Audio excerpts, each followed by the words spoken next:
Om Namo Bhagavate Vasudevaya.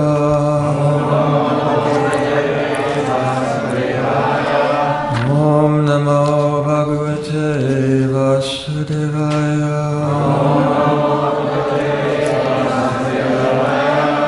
Om Namo Bhagavate Vasudevaya.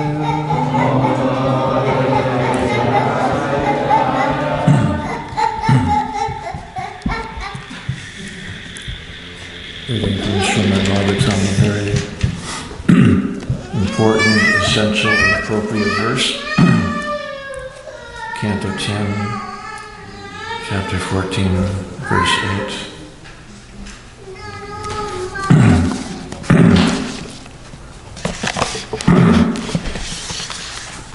Tatena nakam susamekshamano. Pujana evatma kritam vipakam.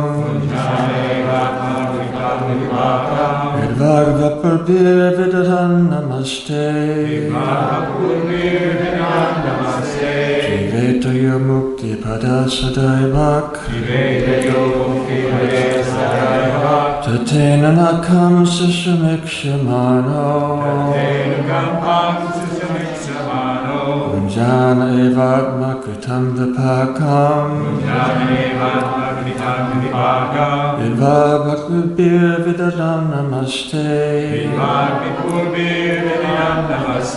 Jiveta yomukti padesadayamak. Tatena nakam susamekshamano. Punjana evatma kritam vipakam. Vidvar bhakvibir vidaram namaste. Jiveta yomukti padasadayavak.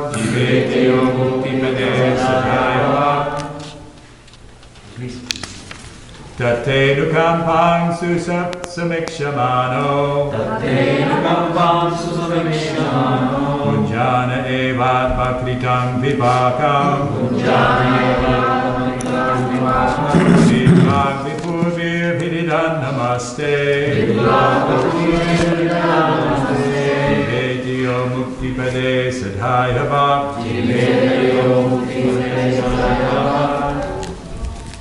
Tatenu kampam susamikshamo. Punjana evat bhakritam vipakam.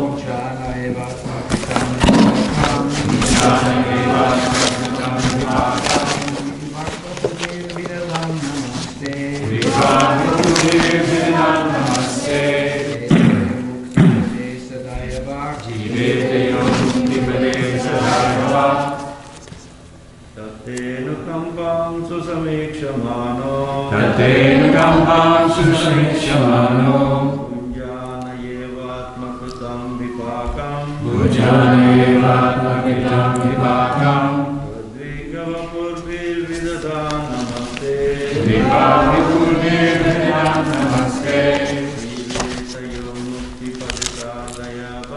Jiveta yomukti padasadayava.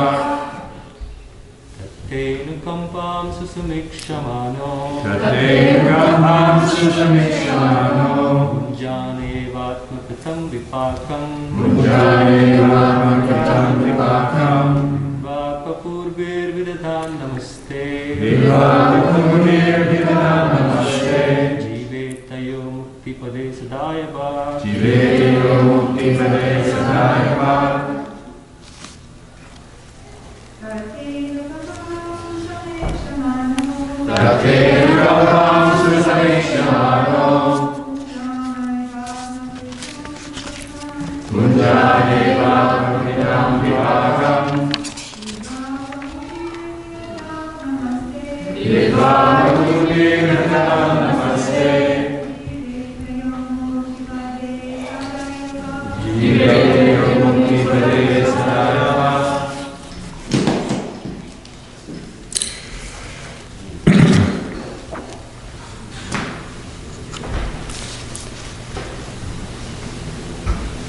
My dear Lord, one who earnestly waits for you to bestow your causeless mercy upon him, all the while patiently suffering the reactions of his past misdeeds and offering you respectful obeisances with his heart, words, and body, is surely eligible for liberation, for it has become his rightful claim. Purport. Srila Swami explains in his commentary that just as a legitimate son has to simply remain alive to gain an inheritance from his father, one who simply remains alive in Krishna consciousness, following regulative principles of Bhakti Yoga, automatically becomes eligible to receive the mercy of the personality of Godhead. In other words, he will be promoted to the kingdom of God. The word susamikshamana indicates that a devotee earnestly awaits the mercy of the Supreme Lord, even while suffering the painful effects of previous sinful activities, which includes the painful effects of tapasya and offenses. Lord Krishna explains in the Bhagavad Gita that a devotee who fully surrenders unto him is no longer liable to suffer the reactions of his previous karma. However, because in his mind the devotee may still maintain the remnants of his previous sinful mentality, the Lord removes the last vestiges of the enjoying spirit by giving his devotee punishments that may sometimes resemble sinful reactions, but they're categorically different. The purpose of the entire creation of God is to rectify the living entity's tendency to enjoy without the Lord, and therefore the particular punishment given for a sinful activity is specifically designed to curtail the mentality that produced the activity. Although a devotee has surrendered to the Lord's devotional service, until he is completely perfect in Krishna consciousness, he may maintain a slight inclination to enjoy the false happiness of this world. The Lord therefore creates a particular situation to eradicate this remaining enjoying spirit. This unhappiness suffered by a sincere devotee is not technically a karmic reaction. It is rather the Lord's special mercy for inducing his devotee to completely let go of the material world and return home back to Godhead. A sincere devotee earnestly desires to go back to the Lord's abode. Therefore, he willingly accepts the Lord's merciful punishment and continues offering respects and obeisances to the Lord with his heart, words, and body. Such a bona fide servant of the Lord, considering all hardship a small price to pay for gaining the personal association of the Lord, certainly becomes a legitimate son of God, as indicated here by the words Dayabhak.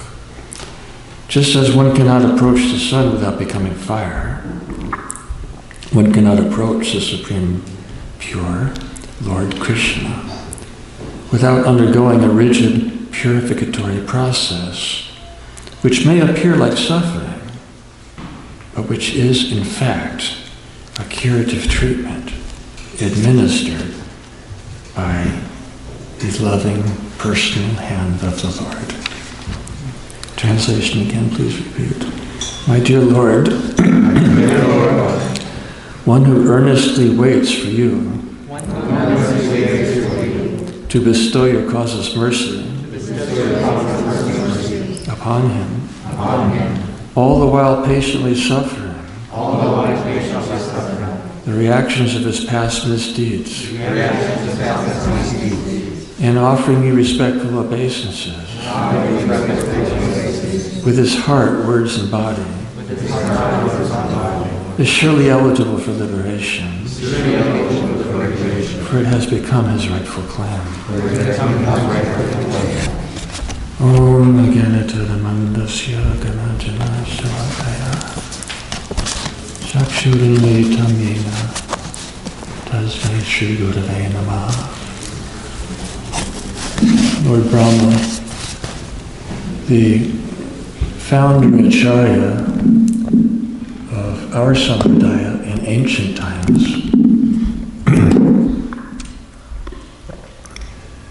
is reminding us in his prayers to Lord Krishna, where he emphasizes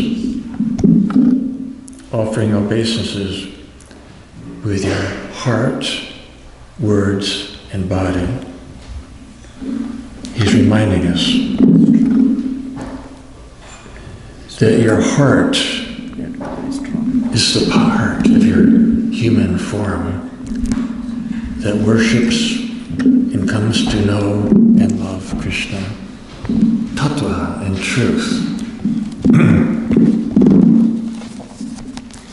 So today, if you were to calculate by the solar calendar, today would be equivalent to the last day of Kartik, which also means the first day of the month of Margashirsha. Kartik representing Srimati Radharani, Margashirsha representing Krishna. And also the season of harvest, which terrestrial form is the bounty of the earth. The celestial counterpart is the blessings of Krishna. And in the season of blessings, it's a season of harvest. Harvest of abundance, harvest of blessings. There's a natural phenomena in all agricultural societies to give thanks. In America, which began as agricultural, has honored this custom from day one, and by the good intelligence of President Lincoln, it became an official holiday. Holiday means holy day. And the context is very significant, because President Lincoln established Thanksgiving as an official national holiday in the midst of the extreme torment of the Civil War. You know, war is always hell. But when it's a civil war or a fratricidal war, as in Kurukshetra, it's all the more of an ordeal. When families are divided against themselves, states are divided against themselves, and that's why we have a West Virginia. It's split off from Eastern Virginia for the Civil War. So, and then you can connect that some of the bounty that has blessed this land, America, with all its faults, is due to this gratitude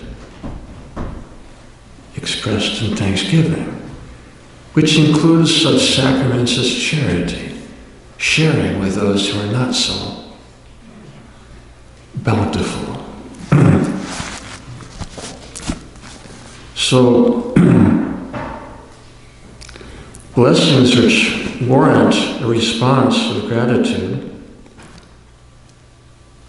also require a spirit of thanksgiving to be able to take root and assimilate in our hearts and blossom in our consciousness. And even something so basic as transcendental knowledge can't be assimilated without an attitude of gratitude. You may learn it and memorize it in your mind, but it won't assimilate and blossom in your heart unless your soul is softened with gratitude. It's the nature of devotees to be sadagrahi, which means seeking the essence, to go deep, seeking the essence of the gift of life, which at other times may be so obvious right before our eyes, the blessings, sometimes, as in times of tribulation, heartbreak, ordeal, you have to look beneath the surface.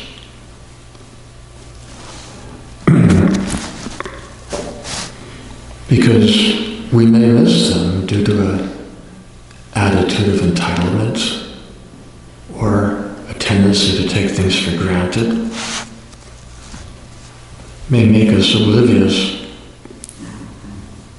to the blessings constantly being showered down upon us. And it may take a combination of practice with discernment to appreciate our failures, our limitations, the long delays in achieving our goals as blessings.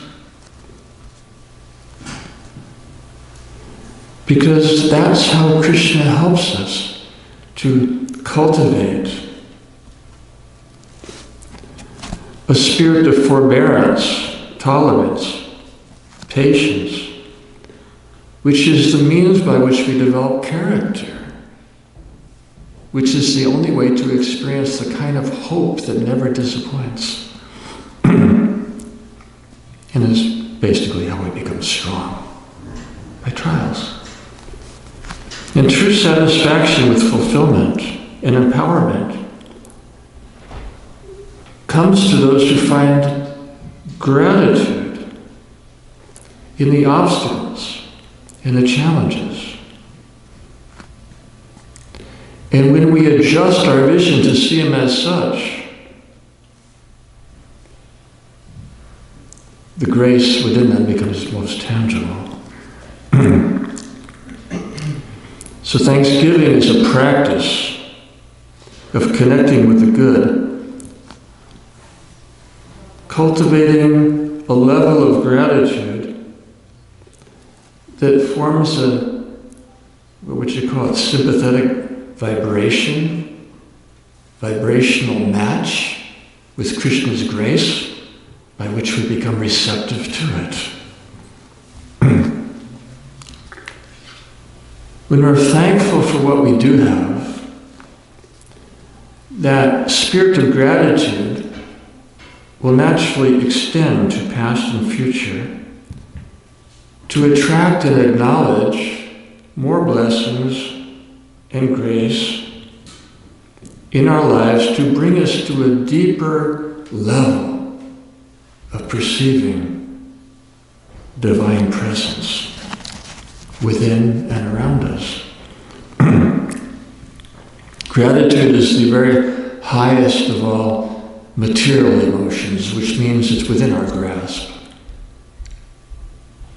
It's something very practical that we can practice, and yet it's divine in the sense that it raises our consciousness to sattva gun and beyond. It's a gateway to transcendence, a mere spirit of gratitude. And in that Shuddha Sattva, we experience spiritual emotions coming through the medium of Yogamaya. So Krishna is the energetic source, Srimati Radharani, the embodiment of grace. And their devotees are natural repositories for gratitude. So who and what are we? We know we're not the body. Who are we? We're energy. We are energy. Our thoughts are energy. Our self-talk is energy. Our sankalpas are focused energy. Our counter-intentions diffuse our energy. In progress. And those counter-intentions, they hide in the subconscious, individual or collective, and they incarnate in the body, which means that even if your intention is to whatever, some particular practice or sadhana, but you find that you're impelled to do something different. Last week we shared, for those of you who do not know, what it's like to experience for the first time in your life the influence of an autopilot. I was delivering a brand new airplane which had an autopilot, which I didn't even know.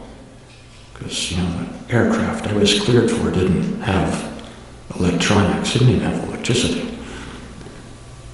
So when the co-pilot started switching something on the instrument panel, I didn't think anything of it until the plane went, it just took on a mind of its own. It went into a dive and turned, and then it came very smoothly out on another course and started flying itself. I asked him, what in the sandhill was that? He told me, that's the autopilot. And then I thought, I have one of those. Consciously I'm on this course, but there's something else taking me to a very different destination where I don't want to go. And it's something that we have to develop at some time in life, usually for survival, which becomes counterintuitive to thriving at some point in life. And when you practice something enough, your body knows how to do it better than your mind. And even though your mind consciously wants to do something, it's your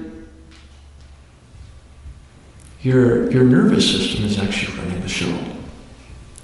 So these things become, what would you call it, subliminal or subconscious, because that's the way the body allows you to focus on other things. So an autopilot is very helpful. Until you need to take charge and update the system and reprogram your course for a new destination, then you have to learn the art of first of all identifying what the autopilot's doing. No, first of all, determining the course you want.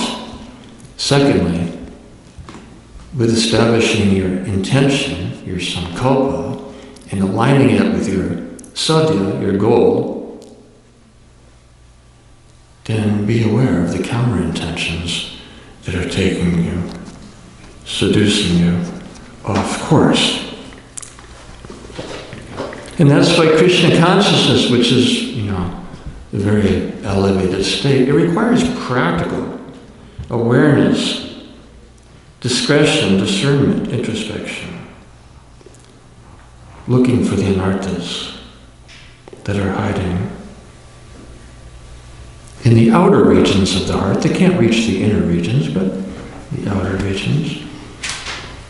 And usually those anarthas, of course, are intimately related with Kamsa. He's the one who sent all the demons of Brajalila, which is a visual display of what's going on in our hearts when we invite the holy name into the kingdom of our hearts. First thing, Kamsa begins his atrocities. And even when Vasudeva, which means consciousness, sends Krishna to Braj, Kamsa, back in Mathura, keeps sending his agents, beginning with Putana, who is kind of like us. We dress up like devotees, but we have other intentions in our conditioned state. And Krishna's Vrindavan Leela is a very effective means to become aware of what's going on in your heart. and your subconscious. How to identify the anarthas? And how futile it is to fight them, because like the Rakshasas sent by Kamsa, they're too powerful for us to fight. What is our power in detachment? Recognize them, don't fight them, don't chase after them, like clouds in the sky, let them go, don't chase after, and invest them with story. Bless them, let them go, like autumn leaves dropping from the trees to make space for new life and flowers to blossom in the upcoming season of spring. So, we desire blessings in the form of bounty, welfare for friends and family, protection while we sleep, and yet the blessings descend like rainfall, like tears falling from a broken heart, and that's to facilitate deeper, stronger, sweeter internal development, which also means less hankering and lamentation, more satisfaction with what we do have. Acknowledging it's Krishna's grace. And that attitude attracts more of the same. And when you have too much, the natural propensity is to share. And therefore, love of God cannot be separated from compassion for all jivas. And a willingness, not the willingness, but eagerness to share our blessings with those who are less fortunate. So, just to connect a little with last week's talk at the conclusion of Kartik and blend it with the beginning of Madhushirsha, we were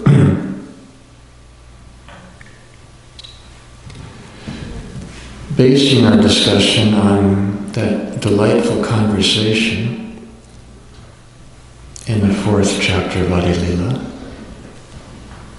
where Kaviraj Goswami is quoting himself from Govinda Lilamrita, where Srimati Radharani is greeting her dear friend Vrinda. From where are you coming? She points to the north, from the lotus feet of Krishna. Where is he? Radhakund. What's he doing? Learning how to dance. Who is his teacher? Now, this is Vrinda speaking to Radha. Your image, Radha, revealing herself in every tree, every flower, every creeper, every creature, every bird, every direction, everything. Moving in undulating fashion. Teaching him how to dance in accord, and as he's feeling your embrace there, while you're pouting here, that stubborn man melted away.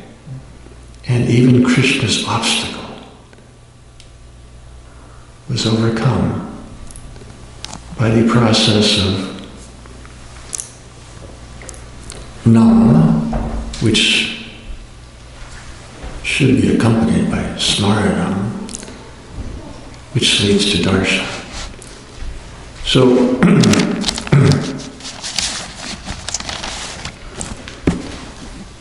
in Vrindadevi's description, we hear how Krishna, his eyes anointed with love, is seeing Brajadam, revealing her hidden splendor as never seen before, and Krishna is dancing in response. Vrindavan is, to quote Lord Brahma from this very chapter, the abode of the Lord, where there's no hunger, anger, or thirst, no enmity, and therefore even ferocious animals live together with human beings in transcendental love and friendship. Mahaprabhu also sang that verse in Jharikanda, seeing how the elephants were dancing. The deer were embracing the tigers as they danced together in great affection, giving Mahaprabhu so much joy on his journey to Vrindaban through Jharikanda. So Vrindaban is that land where everything and everyone is at least tinged with Madhurya, whatever their adi ras may be. So what does this have to do with Brahma Vimohan Lila? It takes patience and tolerating little theology before we enter into the nectar of the Lila. Because Brahma is watching all this. The demigods of this world are expansions of their spiritual prototypes in Vaikuntha. So Brahma is watching. And right after Damodar Lila, the next big event is the arrival of Agashura, the embodiment of envy. Takes the form of a serpent. But even little serpents in this world, if you've ever walked barefoot, I've experienced walking barefoot through the meadows, and your foot's halfway down to the ground, and then you hear this rattling, and see a rattlesnake all coiled up with his mouth open and fangs ready to bite. It's scary. But Agashura was a serpent who was 8 miles long, capable of. And how many gopas does Krishna go to the forest with? There's different ways to calculate. 8 intimate ones would have their 8 intimate associates, but it expands indefinitely. There can be billions, infinite cowherd boys. So Aga came in a form suitable to swallow them all. Not that he was interested in eating cowherd boys, but he knew Krishna is very powerful. He's difficult to kill. But if I can destroy his loved ones, he will die of a broken heart. And he was right. His miscalculation was Krishna's potency. And then Krishna just turned it into a game. He was just fun and games, the deliverance of Aga. And Brahma's watching, because Aga was so powerful, a Rakshasa. And he was especially angry because he knew that Krishna killed my brother and sister, Putana, Shakatasara. So he had some personal vengeance, in addition to his normal envy. So he was so intimidating that if Agashura simply gazed up to the sky, the demigods would hide themselves in the clouds. And then he's watching that Krishna just made fun and games. And then that dead body became like a pastime place where the gopas would continue to go and play. And Brahma was led to ponder. And bear in mind that although Brahma Vimohan Lila, and it's perplexing, Madhvacharya he skipped over even commenting on it. Because if the founder Acharya of our movement was bewildered, what is the credibility of the Sampradaya? That's a shallow perspective. The deeper one being that we are honored to have Brahma, who facilitated this pastime as our founder Acharya in ancient times. And so Brahma, although Brahma Vimohan Lila is counted amongst the obstacles on the path to Braj, he's very different than the others, being mostly demons, other than Indra, who was a little off at the time that he retaliated for the Govardhan Puja. So he was in a demoniac state of mind. But Brahma, and this is relevant to this verse,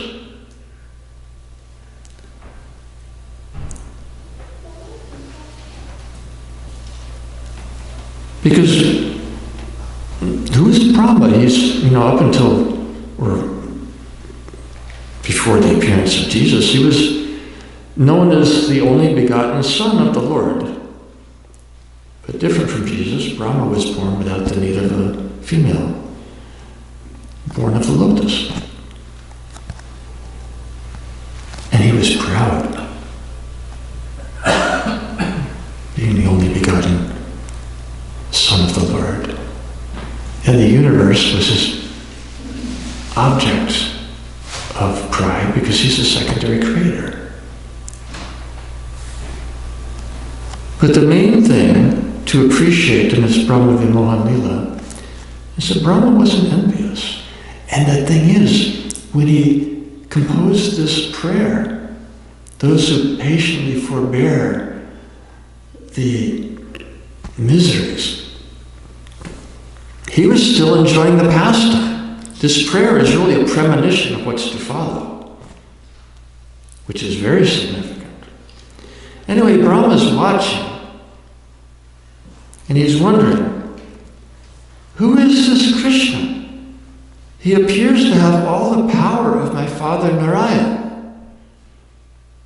But as soon as he reveals that, he conceals it behind this curtain of Yoga Maya, where all you can perceive is the beauty, sweetness, and charm of Braj. And now, my father Narayana doesn't have that quality, so who is this Krishna? Is he some form of my father Narayana? Is he related somehow? So he devised a test by which he could discern for himself and the picnic was too much. Because, when the Gopas leave for the forest with Krishna, their mothers all pack them their lunch. And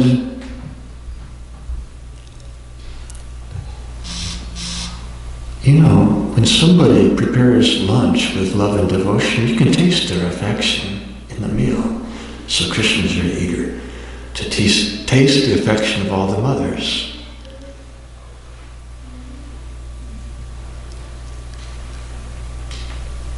And he also wanted to reciprocate with that. So to taste the affection of all the mothers, Krishna first would taste what Mother Yashoda packed for him. And he would choose the most delicious items, and then he'd say, he'd tell his friends, taste this. And he'd hand his remnants. And they would be tasting what their mothers packed, and whatever was especially delicious, they'd take a bite, and if it was really good, say, Krishna, eat this. And Brahma's watching.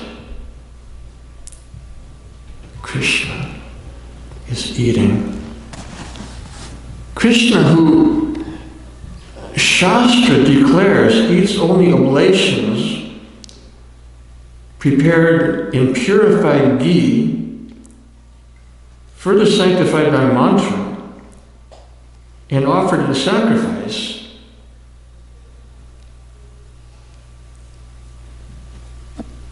and this Krishna is eating the remnants of farmers' sons.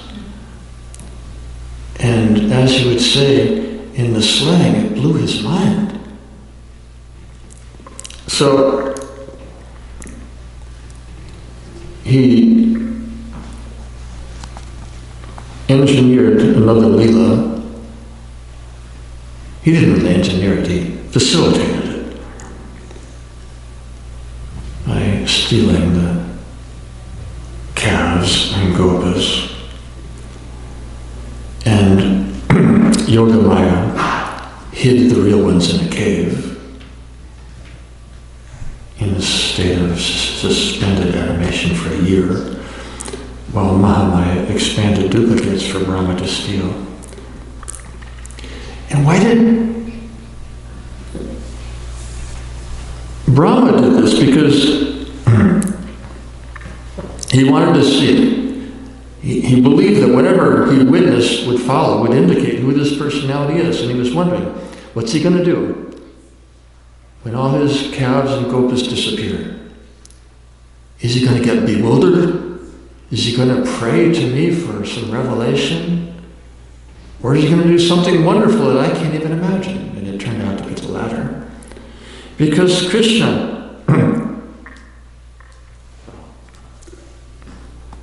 knew that the mothers of all those calves and cowherd boys were always wondering, what would it be like to be Mother Yashoda? Not to be Mother Yashoda, to be like Mother Yashoda. There's a big difference. To be Mother Yashoda is Mayavad. To be like Mother Yashoda by assisting and serving her is Vaishnava. So the cows and the Gopas mothers always wondered, what would it be like to have Mother Yashoda's service of feeding Krishna her milk by assisting her. And that desire was fulfilled in a wonderful way. Because, okay, we'll backtrack a little bit. Calves disappear, the Gopas are alarmed. Krishna says, but they're right in the middle of their picnic, so Krishna says, well, don't, just keep eating. I'll go find the calves and bring them back. And he took a lump of Krishna surprise, what we call it. It's yogurt and rice with fruit and nuts. Lump of Krishna surprise in his hand in case he got hungry, if it happened to be a long time, which it did before he came back. It was a year. So he wanders off in the forest, and then he sees that Brahma stole them because he wants to see more wonders of Leela. So he made something spectacular out of it. He expanded his all the calves and gopas, then came back to his friends, and they said, Krishna, we thought you'd be gone at least half an hour, and you're back in a moment with the calves. Krishna, you're wonderful. Of course, it had to be Balaram's birthday, because if he was with the Gopas, he never would have allowed the Brahma to. And that's why Krishna did not even confide in Balaram till just a few years before his next birthday what actually happened.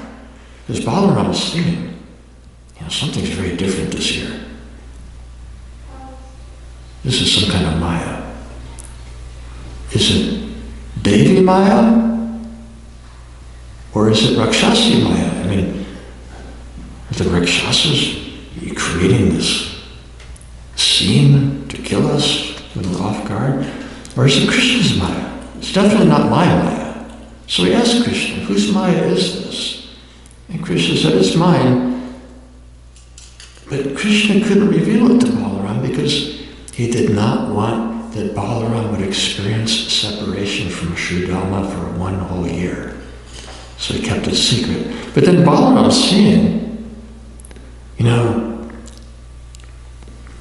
first of all, Krishna expands as all the gopas and calves, and then Brahma, he sees the calves that he stole, and gopas that he stole, and he looks in the cave, and they're still there, and he looks back, and he's wondering, did Krishna create duplicates, or does he just put them everywhere I look? And then to answer Brahma's question, all the gopas and calves expanded into 4-arm forms, and to make it clear who they were, they had the Kastuba gem, the Vajayanti garland, and tulsi leaves on their feet, or hooves, depending on who they were, smiling at Brahma. And they addressed him, "O Brahma, you are truly Aja," which can mean unborn or a goat. "O Brahma, you are truly a goat." To begin the process of humility. These gopas are very wise in their use of words. And then 1 year, starting that night, when the cows and gopas returned to their homes, their mothers were experiencing something unique. Because we know that the Brijavasis have a quality of love for Krishna, even if they don't know he's God. And in this pastime, we see an expansion of that principle. Their love for him is ever increasing, even if they don't know he's Krishna. So the calves and the gopas were expansions of Krishna. The mothers were feeling the same affection for them as they did for Krishna, because they were Krishna in disguise. And that fulfilled their desire to feed Krishna their milk, and it fulfilled Krishna's desire to taste their milk, which had the intoxicating effect more than Varuni, and sweet more than nectar, and it filled Krishna with so much joy that whole year. And confirmed that prema is not under Krishna's control. Srila Vishwanath Chakravarti Thakur says that in his purports in this chapter. Krishna cannot control prema. He's controlled and dependent on it. He can't restrict it. It flows like milk spontaneously. And it's not a fault in Krishna that there's something he can't control. It's an ornament, embellishing his beauty, sweetness, and charm. So Balaram figured it out the day that the cows were grazing on the top of Govardhan Hill with their calves from that year, and they looked down, and at the foot of Govardhan Hill, they saw their calves from last year, who had already been weaned. So they ran down the hill, just forgetting their calves, who were still drinking their milk, and they ran to the calves who were already weaned to give them their milk, showing more affection for the calves who were weaned than the ones who weren't. And Balaram was watching. This is not ordinary. And that's when he questioned, whose Maya is this? Devi Maya, Rakshasi Maya, Krishna's Maya, not my Maya. So he asked Krishna, not verbally, just with a look on his face. And Krishna said, yes, it's something wonderful. And then Balaram understood. So,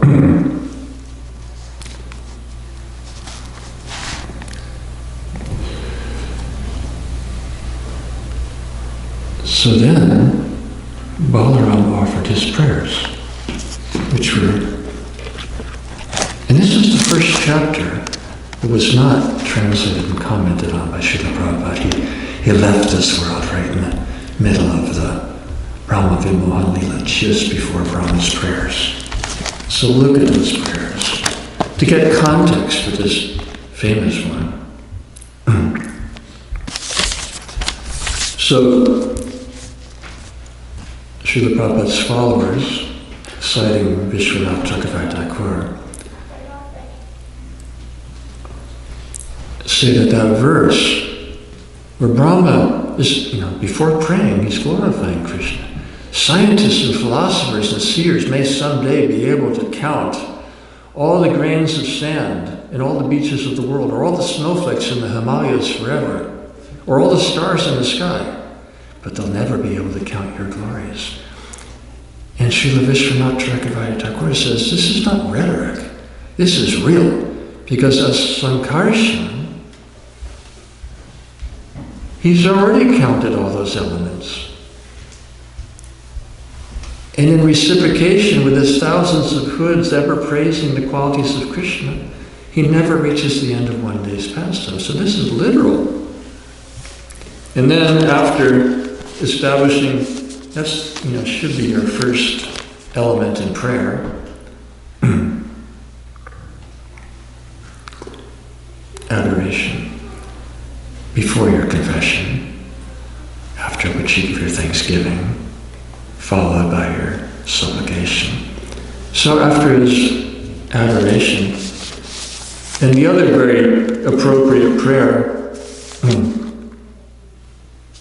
when Brahma got down from his swan carrier, his feet touched the ground, which normally devas don't do. And it indicates that he'd given up his prestige as a demigod. And then he bathed Krishna with his tears. And then, so beginning the chapter of Brahma's prayers, and this is a prelude to his benediction in case we run out of time, to be born as a blade, like Uddhava, to be born as a blade of grass, to receive the Chintamani dust and the Brijabasis upon his head. But before that, he's praising the king of the cowherds. And then he's describing his ornaments, which Krishna doesn't need to hear, he knows that. But Brahma is expressing and finding in his prayers that those common gunja berries, kama and braj, are more precious than all the jewels of Vaikuntha. The wild flowers around Krishna's neck are superior to the flowers of Parijata trees in heaven. And the Krishna surprise, still in Krishna's hand after 1 year, same Krishna surprise, still in his hand,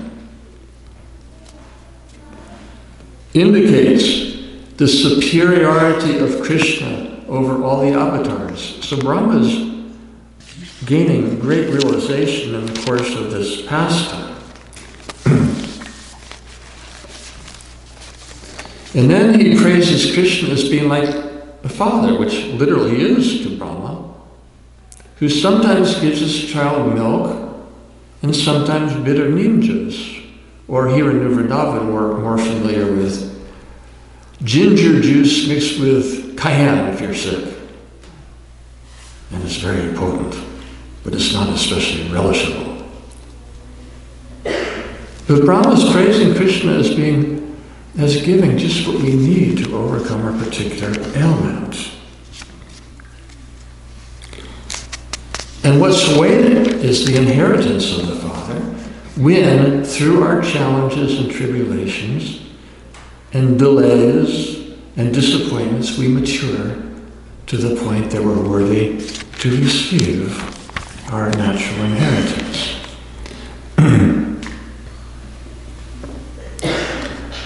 So Brahma is offering this prayer about tribulation before he experienced it. It's a premonition. He's still in the wonder of and joy of the pastime, although he's feeling a little ashamed that he interrupted Krishna's picnic.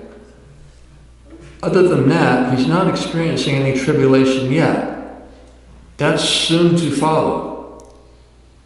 Because while he's offering these prayers to Krishna, can you imagine, we see here in the Bhagavatam, the prayers of the original Acharya in our Sampradaya. Very eloquent, very illuminating. And he's on the ground with his heads in the dust. And Krishna didn't so much as respond with one word. As Srila Vishwanath Chakravarti Thakur reveals, Krishna's just standing there, looking at Brahma, wondering who is this four-headed personality, and where did he come from, and what's he talking about? I don't understand any of this. I just want to find my friends. He didn't respond to Brahma. And the only indication that that's enough was Krishna's silence. And now it's devastating to Brahma, being apparently neglected by his Lord. So,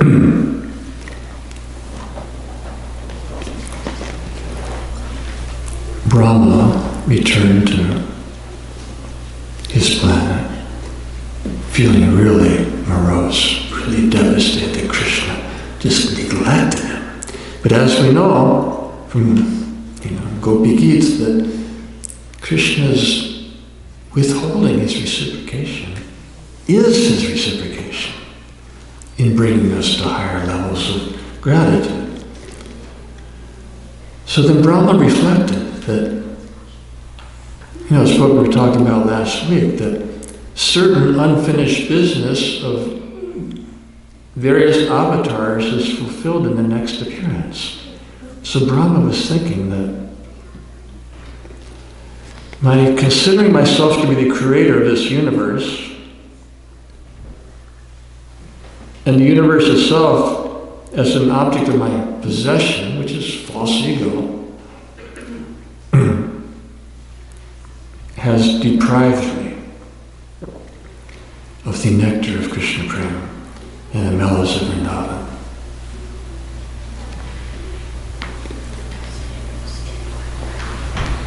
How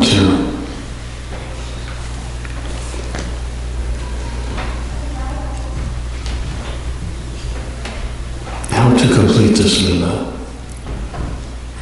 And he reflected that Sri Chaitanya Mahaprabhu is going to descend in the Kali Yuga. I will go to his holy dham, perform penance, express my contrition until he appears to me. So long before the scheduled advent of Sri Chaitanya Mahaprabhu, Lord Brahma went to Antardeep. Significant, it means the heart of the dham, Atmanivedana, where Brahma performed his tapasya. Until Lord Gauranga appeared before him, and Brahma sitting there in meditation, eyes closed. He feels the presence, opens his eyes and sees this unprecedented beauty of Lord Gauranga. And he falls down unconscious. Lord Gauranga places his lotus foot on Brahma's head. He became filled with transcendental knowledge, much higher than what he had before, and offered prayers which expressed that to Lord Gauranga. My thinking that I am the creator of the universe has deprived me from the nectar of Brajaras, in which I could have become a gopa and served the master of the gopis. And he, I and Shiva and Indra were all your subjugated servants, but we're not so fortunate as your pure devotees, and therefore Maya covers us with the net of illusion, which has kept me bound for 100 trillion years of my life, which means he's at the point of a midlife crisis. So what will become of my next 100 trillion years? I will only suffer unless you allow me to become your devotee and sing your praise. And Lord Gauranga responded, my dear Brahma. And also inherent in Brahma's prayers was the desire to become humble in whatever would help him in that goal. So Lord Gauranga responded. Krishna didn't respond at all.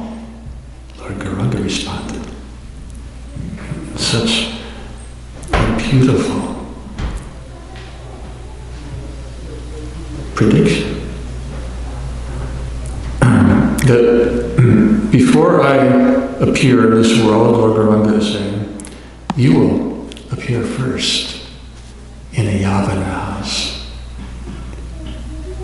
where you will nonetheless be famous for your humility and your constant chanting of the holy name, which are inseparable. And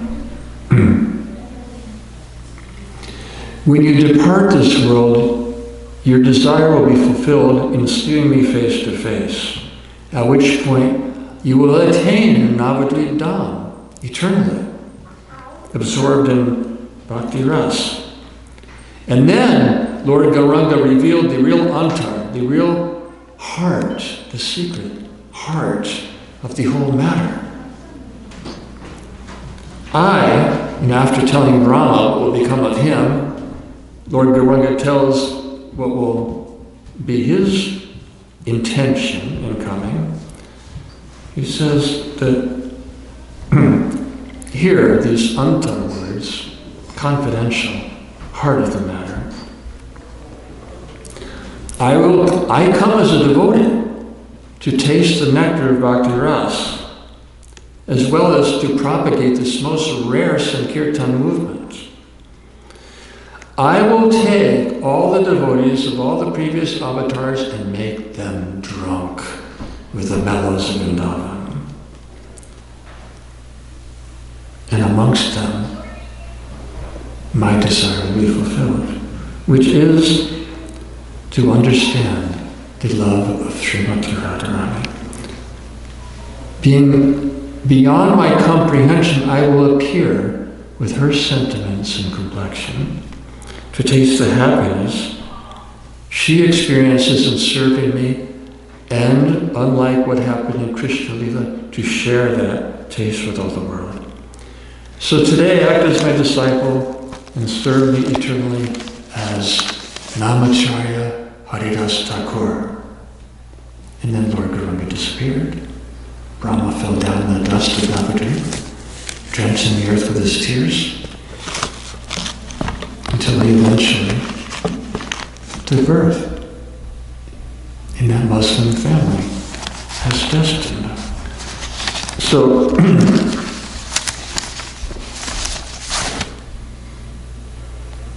it's very significant that the first preaching party was Lord Nityananda and Haridas Thakur. Lord Gauranga told them, go every door. Go to every door to door. Ask everyone, chant Hare Krishna. And they were amused. Epitomized in the assault of Jagai Madai, which would have cost them their lives, but for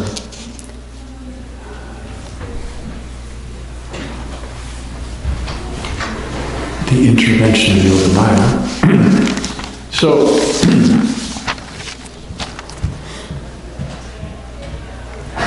eventually,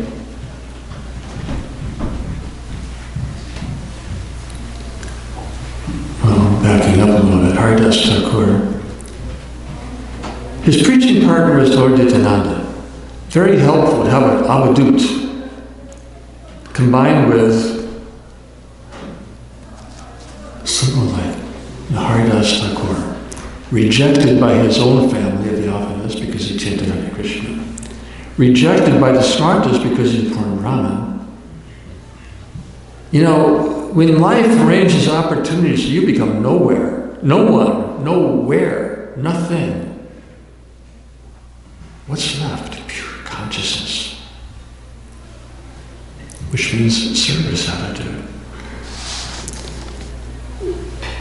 So they were very effective preachers. But Haridas Thakur was, in Mahaprabhu's own words, he's staying aloof with Advaitacharya because there was pastimes that had to be fulfilled yet. And then, eventually Haridas Thakur became inseparable with Mahaprabhu. And he couldn't enter Jagannath's temple because he was born Muslim.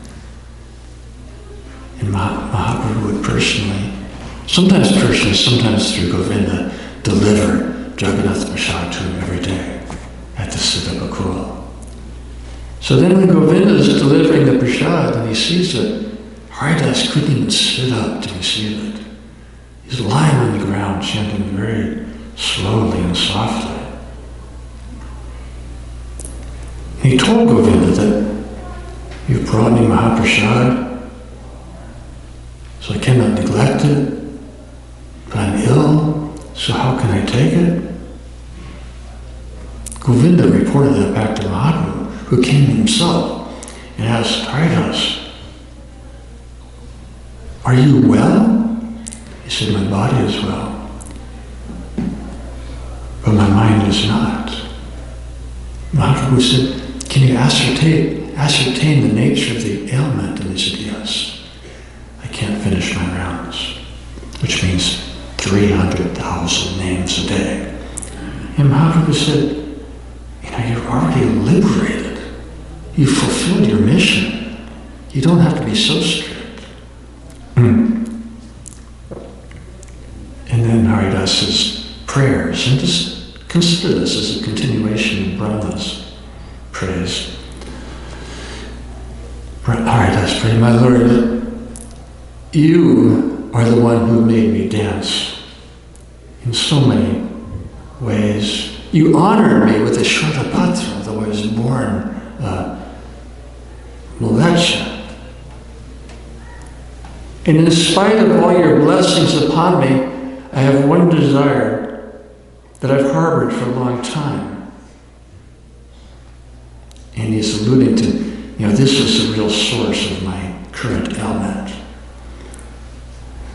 I fear that quite soon you will conclude your pastimes. And I pray that you not show me that Leela before that occurs. May I fall down in your presence, clasp your lotus feet to my heart, and beholding your moonlight face, chant that beautiful name of Sri Krishna Chaitanya over and over again, and thereby leave this world. And then Mahaprabhu's response.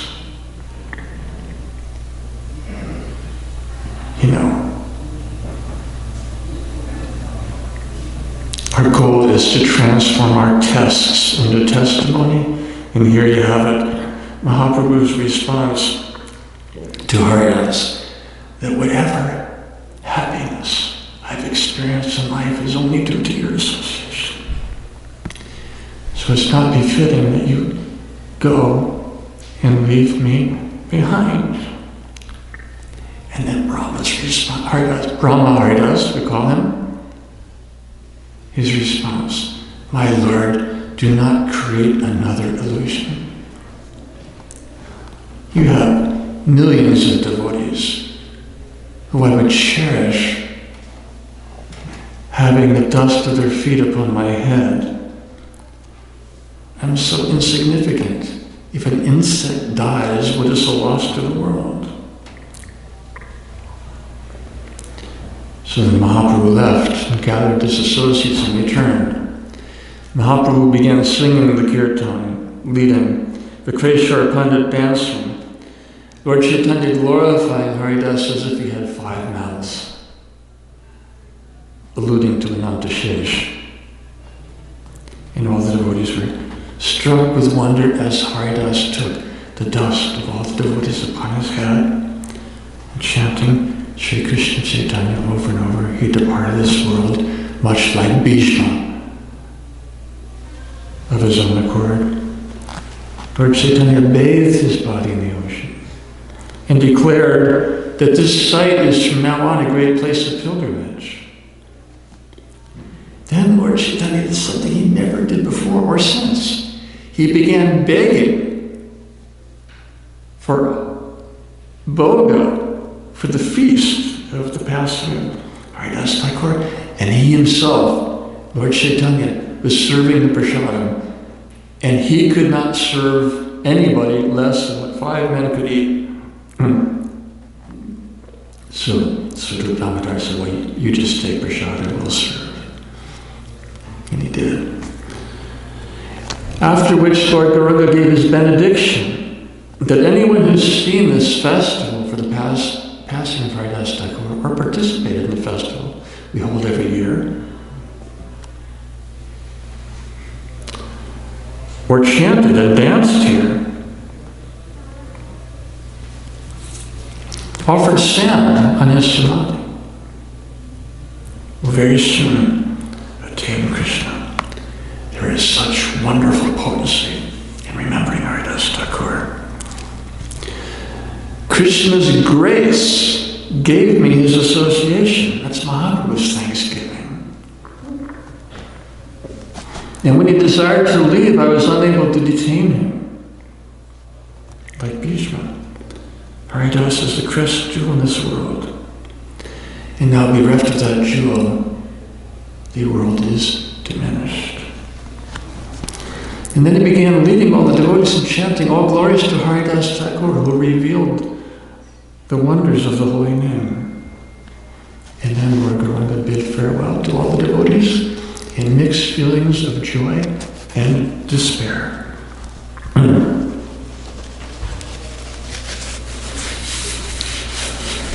These prayers are filled with this theme of, Krishna, make me dance, or Lord Chaitanya to Haridas Thakur, or Haridas, you've made me dance in so many ways, wonderful ways. And it's because of their gratitude. And that same theme was echoed in the words of Srila Prabhupada, arriving in Boston Harbor and seeing the skyline, a land populated by millions, rich with billions, and determined to stay as it was, meaning deeply rooted in the modes of passion and ignorance. And Srila Prabhupada prayed to Krishna and the previous acharyas, I want them to understand your message. That will require your empowerment. So please make me dance, make me dance, make me dance according to your desire.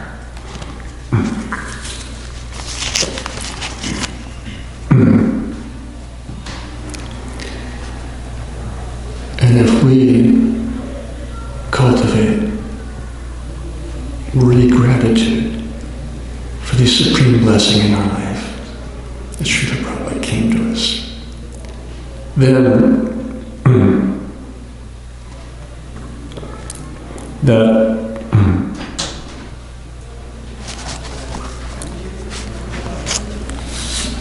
spirit of Vrindaban, which we felt in his presence and continue to experience in following his instructions,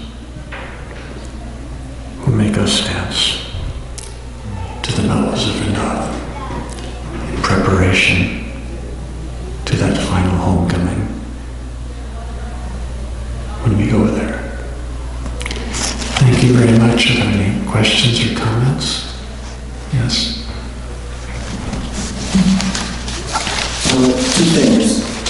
One is that your talk led us on a progression which seemed to be grander and grander and grander, culminating in Lord Chaitanya's Sankirtan movement. And clearly I was able to understand that it led up to this very, very great thing that we're all participating in. But personally myself, it seems inconceivable to me that I have this great good fortune to be a part of something which is so unbelievably exalted. So my question is, by whose strength is it that a fallen person like myself is able to be here? And then the second thing is that I've never been able to understand why it is that Haridas Thakur said his body is all right. Said what? That when Lord Chaitanya asked him, what is your ailment? He said, Haridas Thakur said, my body's all right. But clearly from an external point of view, it was his body that was suffering. But he said something different.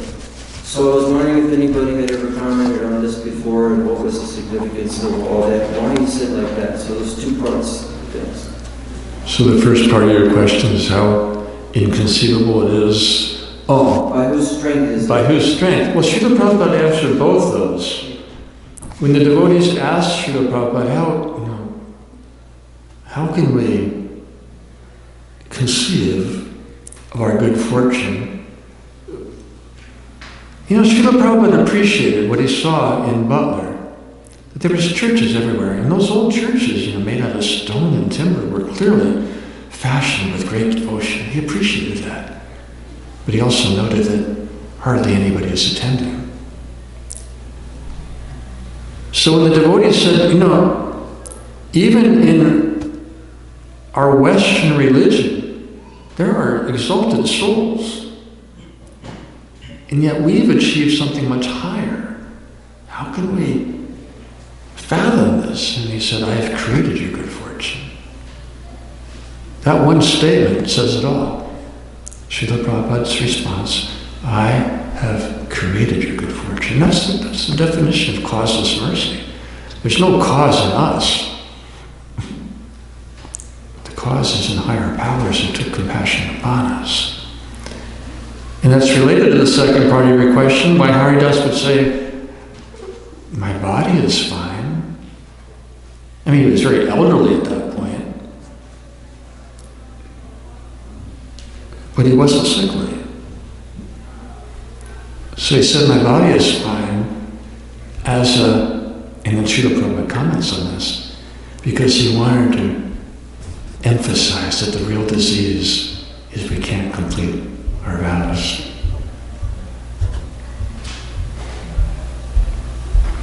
My body is fine, but I'm having trouble finishing my rounds. And then Srila Prabhupada picked up on that, said that's the real disease. If we become weak in our sadhana. Okay. Anything else?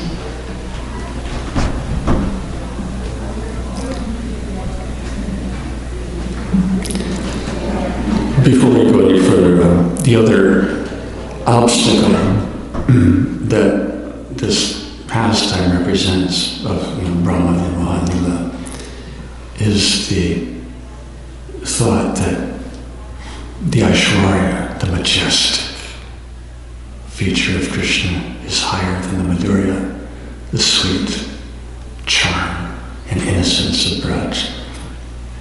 And who would know the Aishwarya better than Brahma, only begotten son of Lord Narayan? He had trouble, registering what is this beauty, sweetness, and charm of Braj. So that was overcome as a means of helping us understand and overcome. Or even in Dwarka, where Krishna's got 16,108 queens, each with their own palace, and her many sons and one daughter. So their love for Krishna is not so focused because they have all these attachments to the trappings of Aishwarya. That's an obstacle on the path to Braj. Yes? I just got a wonderful class. I would like to ask you. I would like to ask you the question which continues the previous one, Maharaj. So you said, that's a disease when our sadhana is not.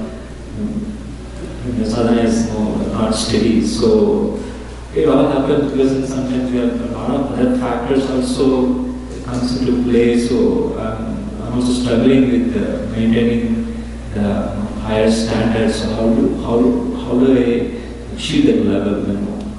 What steps I should take steady to become fixed up? When we're challenged in fulfilling the standard of sadhana that we're used to, and hopefully attached in a good way to, and then challenges come when ordeals become so prominent, or even old age, you just can't focus and accomplish like you did before. There's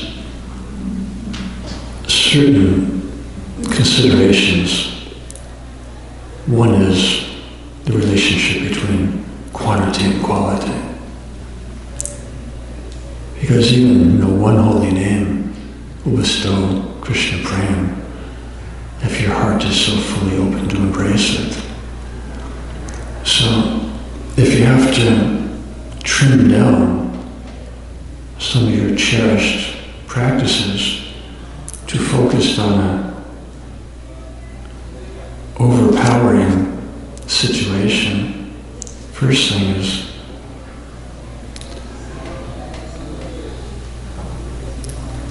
more quality to the less quantity, more sincerity, more conviction, more taking shelter, more contrition that I can't fulfill what I want. And there's also another really empowering dynamic, which is kind of expressed in marriage. And you know what Krishna says about his first institution of marriage, that when we face weakness, which we all will at the time of death, your strength is your association. And you can subsidize someone else's service, or they can do it for you, if there's that intention which is expressed. Now, if you take advantage of it, you defeat the whole purpose. But if you understand your dependence on these various factors by which Krishna helps us, then you can sustain through any tribulations with heart fixed on Krishna. So, if you have to reduce quantity, increase quality. Increase humility. And beg from the Vaishnavas their prayers and blessings, which subsidizes, it's Krishna's way of subsidizing. As he promises in Bhagavad Gita, I preserve what you have and carry what you lack. He does that through his servants, mainly.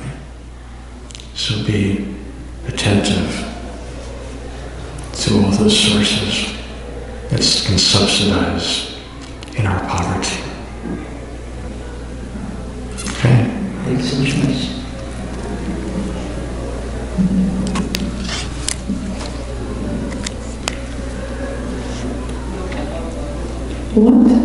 Thank you, Maharaj. What Brahma Mahalalila, what kind of obstacle it represents?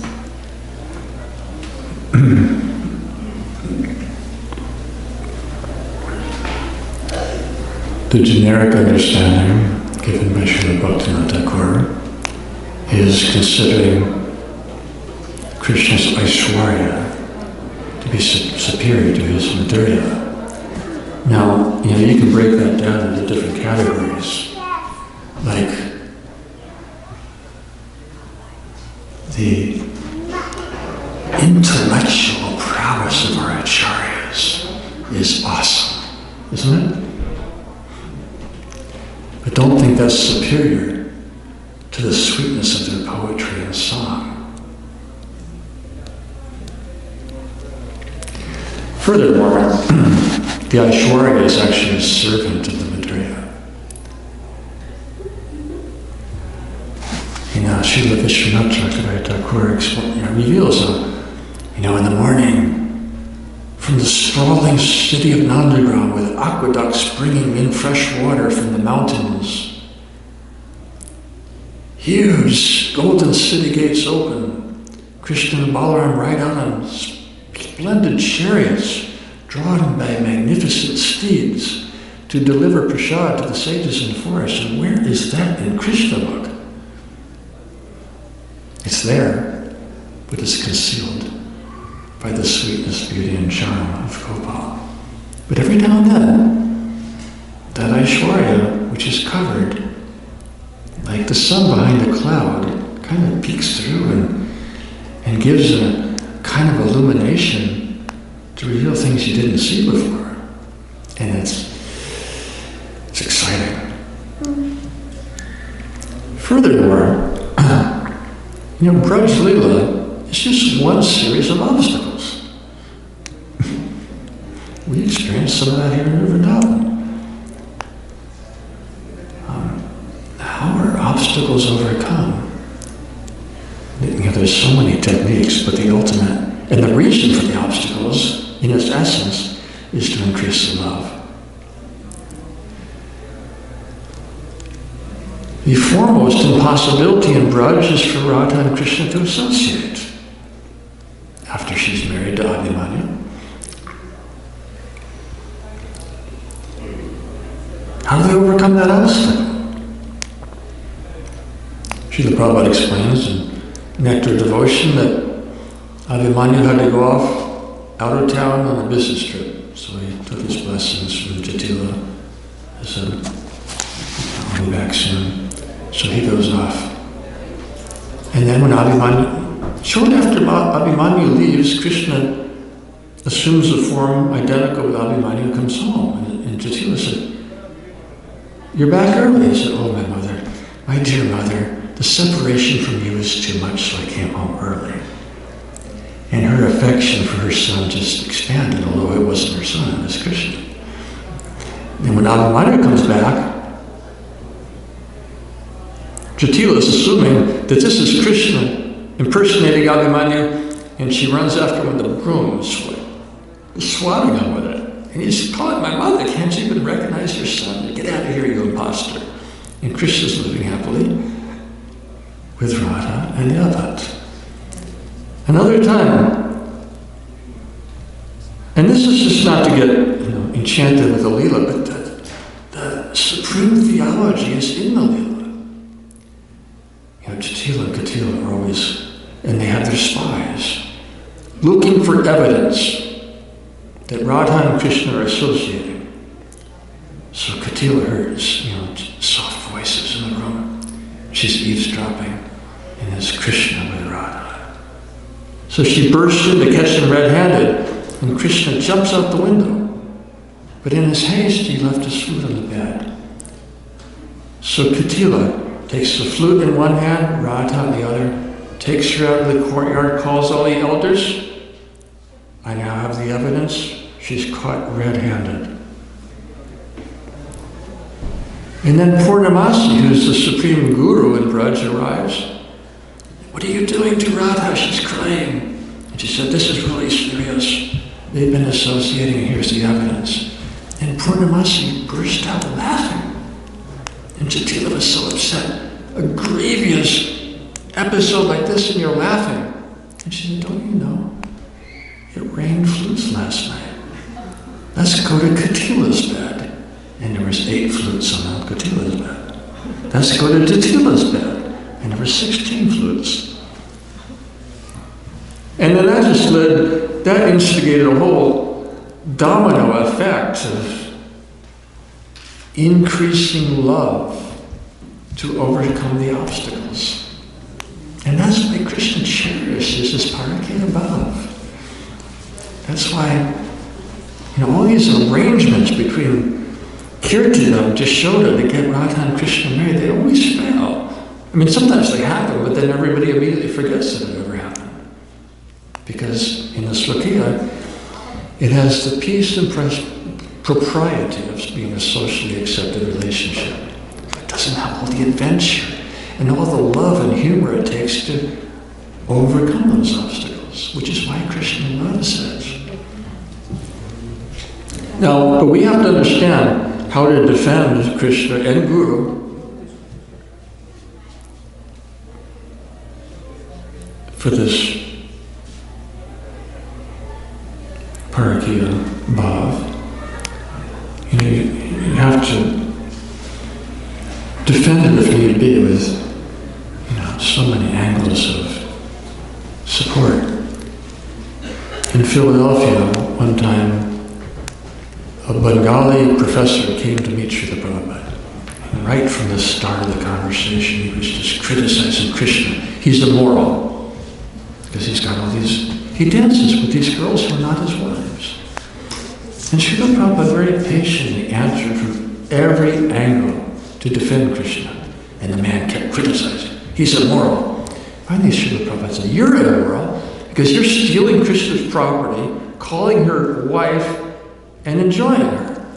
Srila Prabhupada just getting really animated. And then Brahmananda, you all know Brahmananda? He was big. He went over to the little Bengali professor, and he could pick up a Bengali professor effortlessly. And he looked at him and said, it's time for you to leave. He took him out. But even though he was big, intimidating, Brahmananda was exceedingly sweet for those who might not know him. Just what Srila Prabhupada said, like a British soldier blended with a Bengali mother. But it was powerful. And he made the point real clear.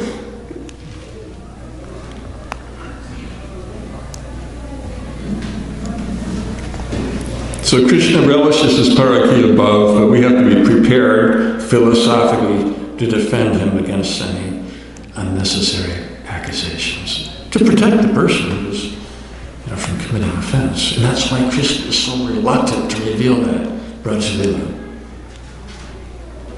And therefore, he's presented it in such a subtle way as you can't take it to be ordinary, because it's all contained in the Mahamantra. Hare Krishna, Krishna Krishna, Hare Hare, Hare Rama, Rama Rama, Hare. That's Rasa-lila. But it's subtle, and because it lacks physical, visible, tangible form, the Mahamantra is the form of Radha and Krishna, to which we're least likely to commit offense. So Krishna is reluctant to reveal his Braj-lila. He's so vulnerable due to that love. And yet love is the only power to overcome our vulnerability, but it's confidential. And we don't discuss intimate pastimes. That's, as the devotees who are reading Govinda Lilamrita told Srila Prabhupada, this is a book for... This book is not meant for brahmacharis. Srila Prabhupada said, no, it is meant for brahmacharis. Only those who are beyond any sexual attraction have access into such literature. But we don't discuss those things. It's not helpful in propagating the movement. We know the highest goal, and we align our sankalpa with it. We don't need to indiscreetly relish that which is appropriate only in most sacred circles. Okay? Tomorrow. When you said the trials and troubles makes us... Oh, the answer to your question is Aishwarya said that... It's placing the Aishwarya over the Madhurya, the intellectual over the sweetness, the majesty and grandeur over the simplicity. It's all those things. Okay, what's next? Thank you. You mentioned that trials and troubles make us strong. They don't have to. They only do if you accept them with gratitude. So what does it mean that I'm strong? Because it also can make us hard-hearted too. That's your free will. When they come, you have the option to become bitter or better, depending on how much you can soften your heart to receive their actual gift. So what does it mean that it makes us strong? What does the strong mean, Maharaj? First of all, it doesn't make you strong, it awards you the opportunity to become strong. Paul, What does he say? Give me a clue. Well, he says a lot of things. No, maybe the one we are referring to. Krishna is our strength. He's the strength in our weakness or something. First of all, who's Paul? He's this little Pharisee, a little bow-legged Pharisee who apparently stuttered, addressing the most eloquent, philosophical, sophisticated audience of Athens. And of course, for preaching, he was beaten so severely, like Haridas Thakur. You know, a beating like that, you're not likely to survive. And he experienced it over and over and over again. Because he was a GBC for Greece and Israel and Turkey and whole Mediterranean, which was a pretty barbaric realm at the time. Anyway, he says, when I am weak, then I'm strong. When I'm aware of my own weakness, I'm aware of Krishna's empowerment. And conversely, when I feel strong in myself, I'm weak in terms of receiving any empowerment or enlightenment,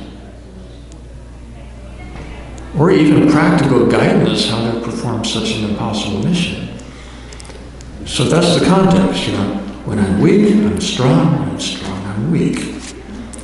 But then he broke it down philosophically, speaking specifically about tribulation, which includes long delays in achieving your goals, exaggeratedly long delays in achieving your goals.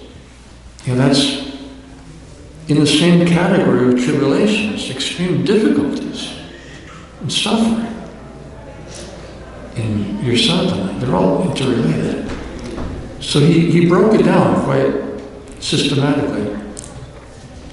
When there's impediments, trials, tribulations, suffering, heartbreak, of course I'm paraphrasing, that's an opportunity to develop patience, forbearance, tolerance, and the Siddha Pranali mantra, which we discussed last week, which is what?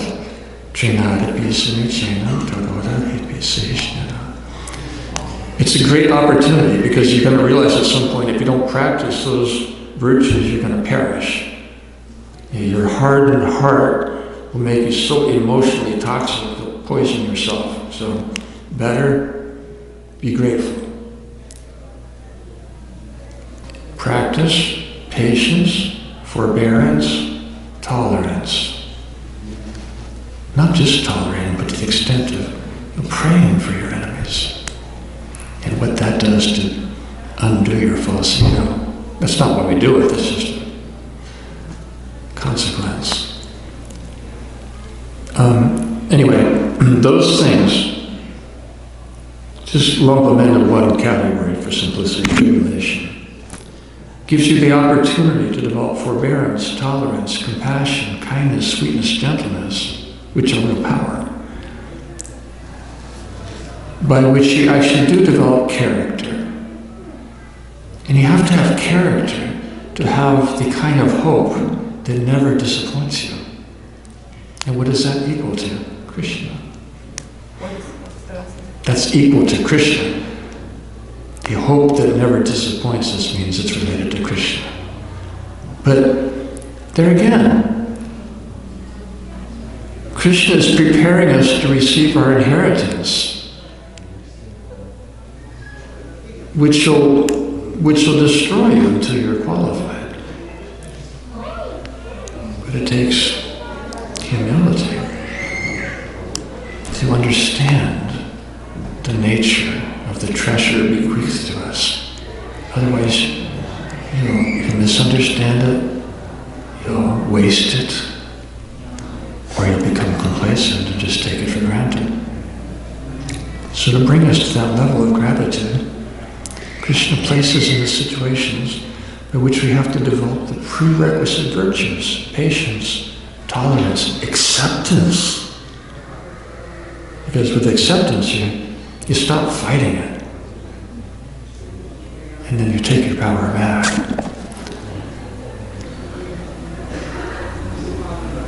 Have you ever been to a lock? You know what a lock is on a waterway. Like, St. Lawrence River is a big waterway, but then you come to Niagara Falls, what do you do? And then anybody who's been up on the lakes, they call them laders. They're ships that are 5 times the size of ocean-going vessels. It's like a small city. It's a big ship. But what do you do when it hits shallow water? They go around. They're stuck. They can't get where they're going. So along these beautiful rivers like Niagara River, St. Lawrence River, there's locks. And it's really impressive to see them. Ship pulls into the lock and he has to stop and wait.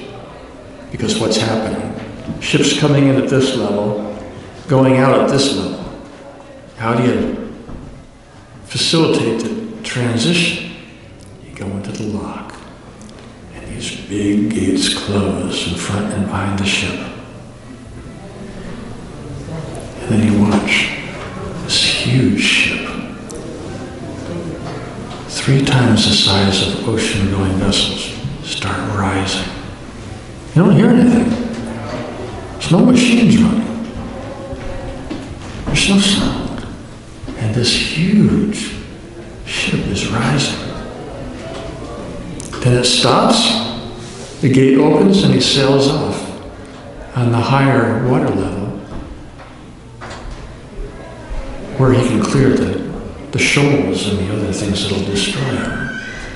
It's a very practical demonstration of what delays and trials they do for us. They offer us the opportunity through gratitude, acceptance, tolerance, patience to rise up in our consciousness, to sail over those obstacles which otherwise would have destroyed us if we hadn't taken that time and opportunity to raise our consciousness.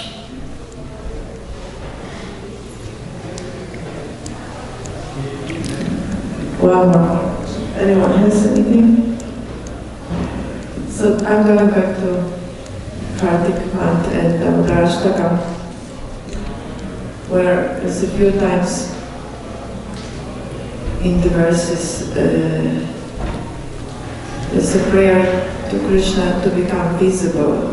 And there's also other places where the acharyas or the others praise to Krishna to become visible. So how to reconcile that Maharaj with that Bhaktisiddhanta Maharaja's statement? Can you repeat one time what you saw in the Damodar prayers? So about the prayer to Krishna to become visible to my eyes.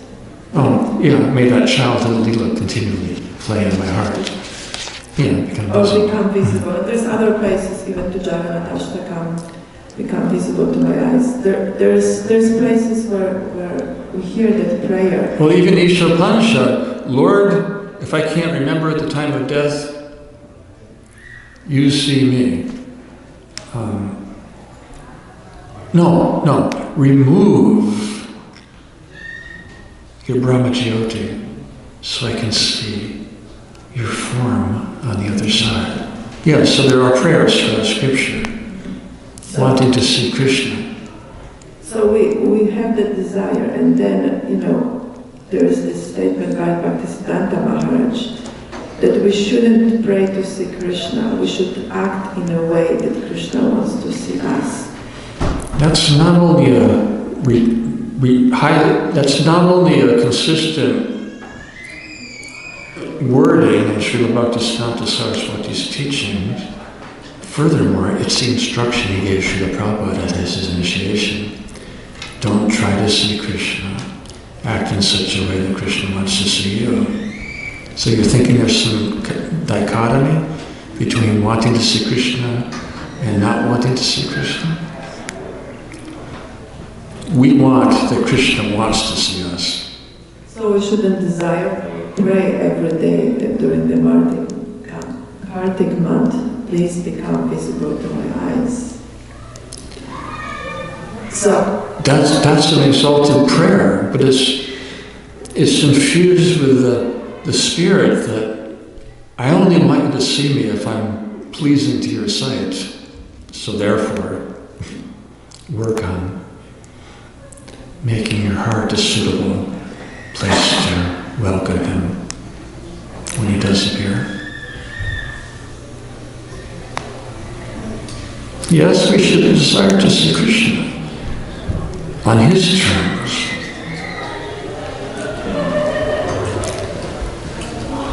Because darshan is not something you see with your eyes.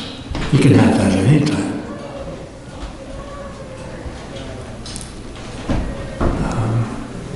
Satyavratamuni, I pray that those pastimes be revealed within my heart.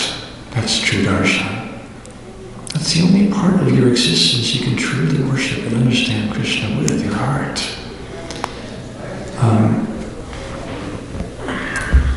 So we should want to see Krishna, but it should be on his terms that he wants to see us, which is primarily based on your level of humility, which is the beauty in a Vaishnava, making him attractive in Krishna's eyes. Of course, that goes with bhakti, another aspect of it. And therefore we have that Siddha Pranali mantra. This whole controversy over Siddha Pranali mantra, and it's, Srila Prabhupada put it to rest. When you're ready for it, I'll give it to you. But meanwhile, we have Jnata Visamijena, Tadara Visishna, stringing on the thread of the holy name right around your neck. So you're always pleasing in Krishna's sight. And then he'll want to see you. And as Srila Prabhupada said, when he sees you, you see him. Here I am. one more, I'm going to take advantage of that. What's the question? Should I consider Vachiva? There's a question from a viewer online who asks, should I consider that by chanting japa, this is also darshan? Same thing. Are we trying to see Krishna? Are we trying to... Krishna sees us. Proper chanting means you're not forming the name with your lips.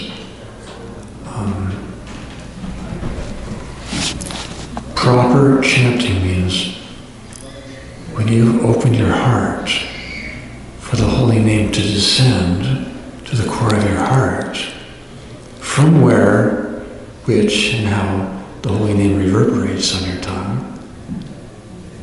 That's Shuddhanam in the heart. So, what was the question? That by japa, is this considered darshan? Yes, japa is absolutely, completely sufficient for darshan of Radha Krishna. It's not a mantra. It's directly the form of Radha and Krishna dancing together. And that darshan is revealed if we have smaranam accompanying and integrating our japa. But just, you see Krishna with the eyes of your heart, not the ones in your head. So understand what seeing Krishna means.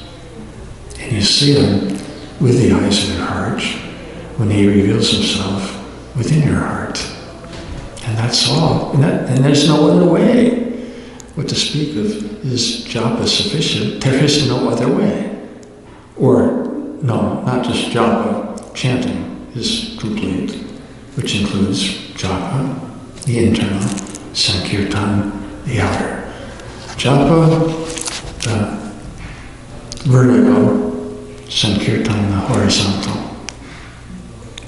They're all integrated in proper chanting, which is not only sufficient, it's the only means for that cherished darshan of Shri Radha and Krishna.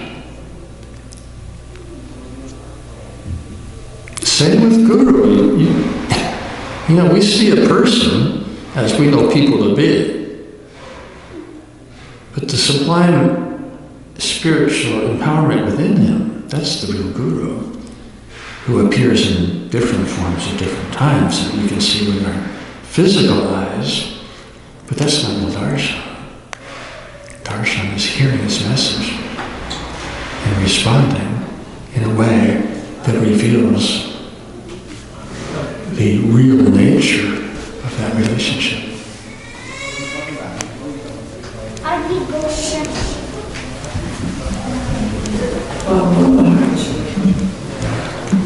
You feel free to go if you feel free to go. We're supposed to have said that long ago. I just need some words of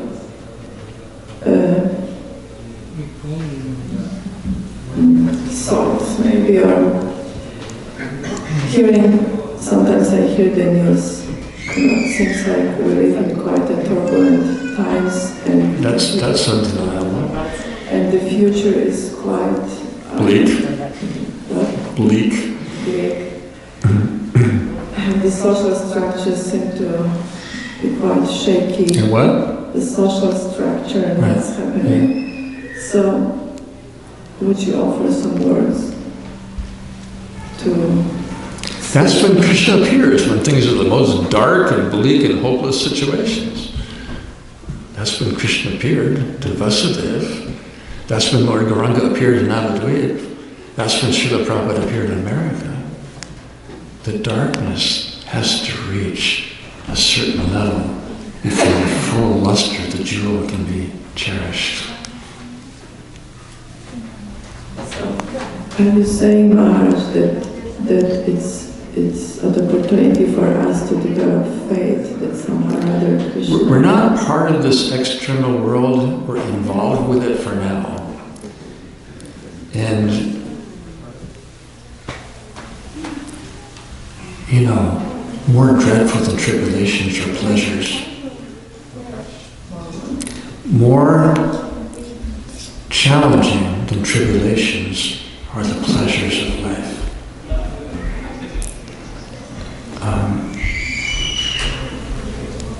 So, you know...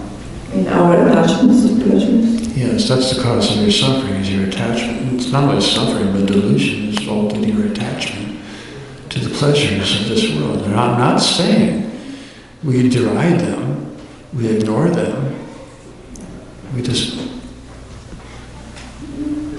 identify with them. Marta Sparsa Tukantias Sukoshna Sukadukata. The winter is season, pleasures and distress, they go. But of the two, the pleasures are more dangerous than the distresses because we get attached. So, with understanding, it's just medicine. If it's sweet, it's that milk that Brahma's talking about. If it's bitter, it's neem juice. But Krishna knows what we need. He also knows what we want better than we do. And when we call to him, he begins the process of fulfilling that. So back to your question, we hear in a report, it's okay, the world's bleak. Well, what's new? So it seems worse than it's been so far, and to the extent that I would... You haven't seen that much of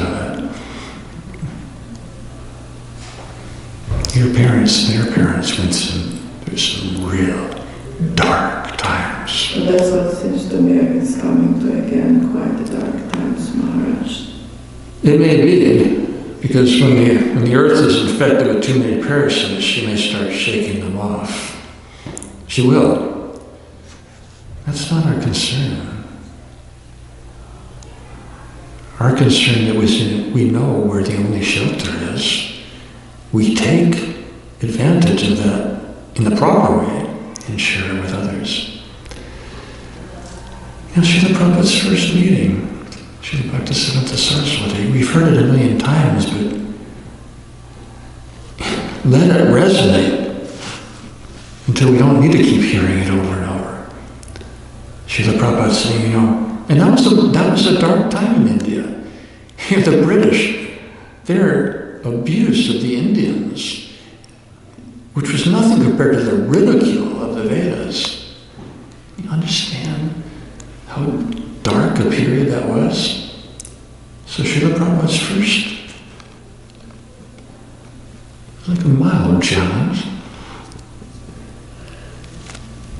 Now, Srila Bhaktisiddhanta Saraswati is saying, preach in the West. And Srila Prabhupada is saying, we're a dependent slave nation to a foreign invasive power. I'm paraphrasing, we're speaking of the hostile to Vedic culture. Let us attain Swaraj, and then we'll preach Mahaprabhu's message. Srila Bhaktisiddhanta Saraswati didn't entertain it in the least. Who's in charge? The condition of the world is irrelevant to the message of Godhead going forth. It's independent of that, and it can't wait for a favorable situation. It's urgent, and it's not dependent on situations, circumstances. You know, happiness refers to the kind of pleasure when the happenings of life are to your preference. You have little control over that. Joy, which is what we all yearn for, Ananda. It's independent of circumstance. It's within you. So don't get caught up in the circumstances. They're always going to change from dark to light, from hopeless to promising. It's all basically the same. The fluctuations and patterns of the dualities of which we're not a part. We're spirit soul. Part and parcel of Krishna. Designed for the ecstasy of bhakti rasa. Don't let the conditions of the outer world eclipse the treasure within you. Look within. Jesus said, he was talking so much about the kingdom of God, I finally asked him, where is the kingdom of God? Within. That's something you have potential control over, your internal world. We have little control and no actual relationship to the external world. Don't give it more thought than it warrants.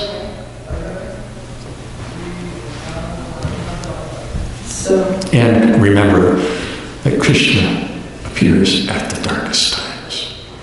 Mahaprabhu appeared during an eclipse, lunar eclipse, which is not only dark physically, it's taken to be very inauspicious. And then he appeared in the midst of that. So always be looking for that darshan. And whatever backdrop highlights it, let it be. And let it go. And then you'll find peace. And then you'll find peace. And from peace comes joy. But go internal. Don't give the outer world any more credit than it warrants. It's there for our edification and sustenance. And we take our quota with gratitude. But don't invest it with more story than it warrants. You'll only suffer, and not suffer necessarily physically, emotionally, but being distanced from your sadhana by too much external preoccupation. It's called distractions. And Lord Damodar made it really clear how he felt when Mother Yashoda got just a little distracted by worthy service, but he wanted to really emphasize. Stay focused. Thank you very much. Thank you. I'm sorry I've gone over time. Thank you very much. Srila Prabhupada ki jai. Peace, Varsana Swami.